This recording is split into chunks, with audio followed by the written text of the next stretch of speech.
अमेरिकी राष्ट्रपति Donald Trump ने एक बार फिर 25% और टैरिफ लगाने का ऐलान कर भारत को तगड़ा झटका दे दिया। यानी पहले का 25% और फिर 25% मिलाकर कुल 50% टैरिफ भारत पर लगाने का ऐलान कर दिया। हालांकि भारत ने भी इस टैरिफ वॉर का जवाब दिया और ट्रंप के इस कदम को गलत बताया। लेकिन क्या ट्रंप टैरिफ वॉर छेड़कर खुद के पैरों पर ही कुल्हाड़ी मारने जा रहे हैं? आज इस वीडियो के जरिए हम इसी सवाल का जवाब ढूंढने की कोशिश करेंगे, क्योंकि अमेरिका की तरफ से हो रहे इस टैरिफ वॉर से दुनिया की 3 बड़ी ताकतें भारत, चीन और रूस एक साथ आते दिख रहे हैं। एक तरफ भारत के राष्ट्रीय सुरक्षा सलाहकार रूस में है, तो दूसरी तरफ प्रधानमंत्री मोदी के भी चीन दौरे पर जाने की खबरें तेज हो रही हैं। इसके बाद कई तरह की बातें दुनिया भर में होने लगी हैं। अगर भारत, रूस, चीन एक साथ आ जाएं, तो दुनिया और इकोनॉमी पर क्या असर होगा?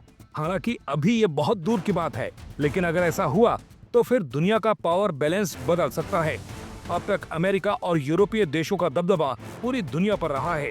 अगर भारत, रूस, चीन एक साथ आते हैं तो वो अमेरिका, यूरोप के वर्चस्व को टक्कर दे सकते हैं। डॉलर को बड़ी चुनौती मिल सकती है, क्योंकि ये तीनों देश लंबे समय से अमेरिकी डॉलर पर निर्भरता कम करने की कोशिश कर रहे हैं। चीन युआन, रूस रूबल और भारत रुपए में ट्रेड को बढ़ावा दे रहा है। ऐसे में तीनों साथ आकर नई करेंसी या पेमेंट सिस्टम बना सकते हैं, जो डॉलर को सीधी चुनौती देगा। नया ट्रेड ब्लॉक बनने की संभावना। अमेरिका और यूरोप के बायलैटरल समझौतों के जवाब में ये देश अपना एशियन ट्रेड नेटवर्क बना सकते हैं। इससे रॉ मटेरियल, मैन्युफैक्चरिंग और टेक्नोलॉजी का साझा इस्तेमाल हो सकता है। लिहाजा पूरी दुनिया की इकोनॉमी बदल सकती है। डिफेंस और टेक्नोलॉजी में साझा ताकत, रूस की सैन्य तकनीक, चीन की मैन्युफैक्चरिंग ताकत और भारत के टैलेंट पूल और आईटी पावर मिलकर एक नया सैन्य और तकनीकी ब्लॉक खड़ा कर सकते हैं।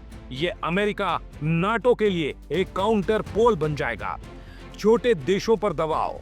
दुनिया के छोटे और विकासशील देशों को दोनों पावर ब्लॉक्स यानी अमेरिका या फिर भारत, चीन, रूस में से किसी एक के साथ रहना पड़ेगा। इससे दुनिया 2 ध्रुवों में बढ़ सकती है।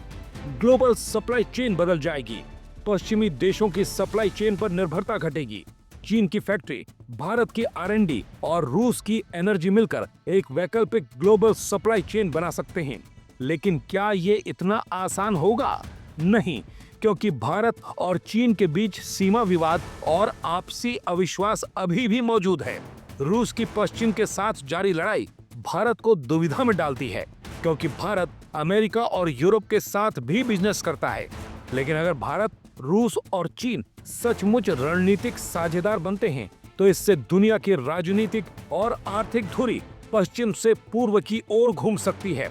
और अगर ऐसा हुआ तो इसका सबसे बड़ा नुकसान अमेरिका को होना तय है।